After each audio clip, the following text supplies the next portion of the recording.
آج کے اس لیکچر میں جنت کے بارے میں بات کرتے ہیں کہ اس کی زمین کیسی ہے، اس کا گارا کیسا ہے، اس کی عمارتیں اور اس کے کنکر وغیرہ۔ تو حضرت ابو ہریرہ رضی اللہ تعالیٰ عنہ فرماتے ہیں کہ حضور صلی اللہ علیہ وسلم نے ارشاد فرمایا، جنت کی تعمیر کی ایک اینٹ سونے کی ہے اور ایک چاندی کی، اس کی مٹی زعفران کی ہے اور گارا کستوری کا ہے۔ ترمذی کی حدیث ہے۔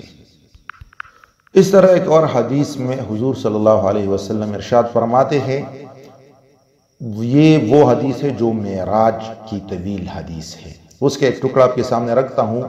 میں جنت میں داخل ہوا تو اس میں چمکدار موتیوں کی گنبد دیکھی اور اس کی زمین کستوری کی تھی۔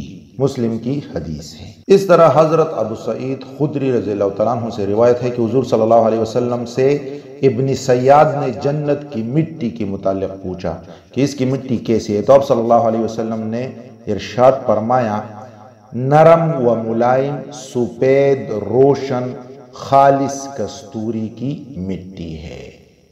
یہ حدیث بھی مسلم کی ہے۔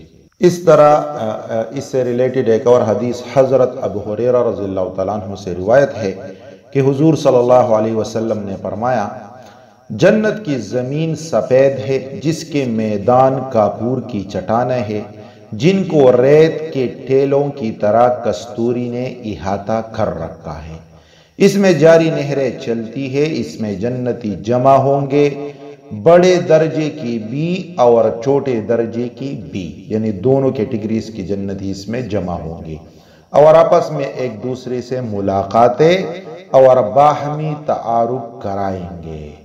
ان پر اللہ تعالیٰ رحمت کی ہوا چلائیں گے تو وہ رحمت ان جنتیوں کو کستوری کی خوشبو سے معطر کر دے گی۔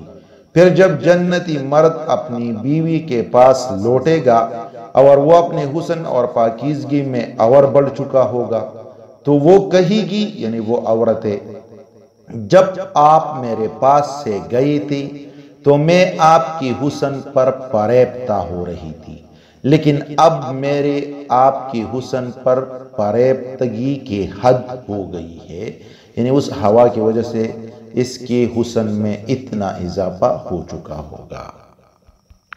یہ حدیث ترغیب و ترہیب اور ہادی الارواح دونوں میں موجود ہے۔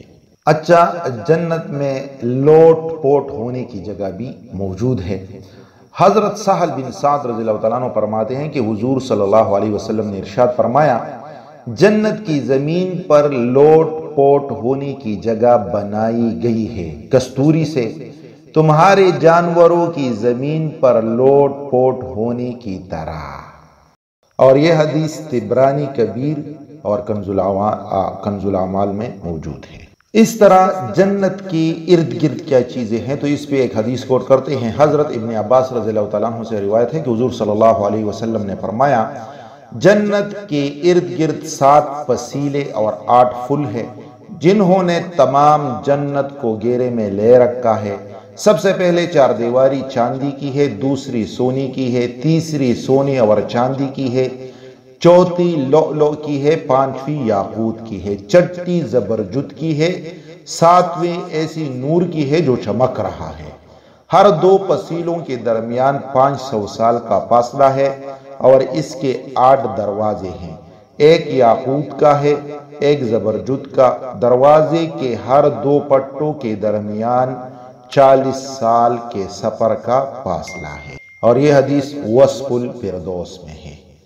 اس سے ریلیٹڈ ایک اور حدیث حضرت ابو سعید خدری سے روایت ہے کہ حضور صلی اللہ علیہ وسلم نے ارشاد فرمایا، بلا شبہ اللہ عز و جل نے جنت کی ایک دیوار کھینچی ہے جس کی ایک اینٹ سونے کی ہے اور ایک اینٹ چاندی کی ہے، پھر اس میں نہروں کو اس میں کھینچ کر چلایا ہے، اور جنت میں درخت لگائے ہیں۔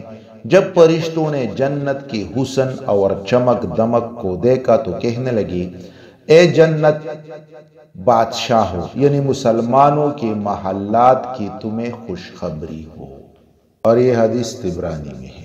اس طرح حضرت انس رضی اللہ عنہ فرماتے ہیں کہ حضور صلی اللہ علیہ وسلم نے ارشاد فرمایا، اللہ تعالیٰ نے جنت عدن کو اپنے دست مبارک سے پیدا کیا۔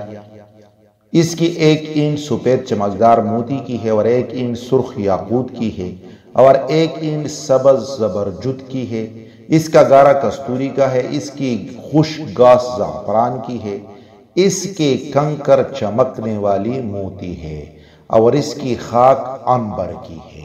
یہ حدیث حاکم اور اس طرح طبرانی کبیر، در منشور، کنز الاعمال، ان سب کتابوں میں موجود ہے۔